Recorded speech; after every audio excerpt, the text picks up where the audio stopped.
Today, we speak about a nation that has known war, revolution, and relentless spiritual darkness Sudan. For decades, Sudan has been one of the most difficult countries in the world to follow Christ, ruled under strict Islamic law. In 2019, after the fall of Omar al Bashir, Christians began to hope again. Churches were reopening, crosses were being lifted up, people were starting to breathe. But this hope didn't last. When the military and the rapid support forces, both hungry for power, turned their guns on each other, Sudan became a battlefield once more. And when chaos rules, Christians always suffer. Right now, in Sudan, believers are running for their lives.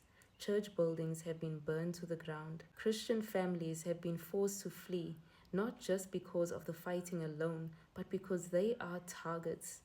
Christian converts from Islam are hunted. Pastors have disappeared. Women and children have been kidnapped. Some have been forced into marriages with Muslim men, and others have been trafficked across borders.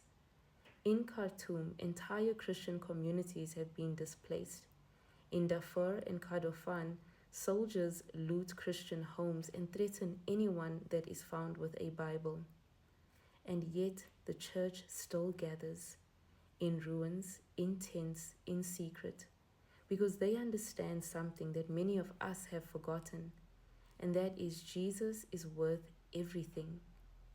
In Matthew 16, verse 18, Jesus said, I will build my church, and the gates of hell shall not prevail against it. In Sudan, this is not just a verse on a t shirt, it's a lifeline.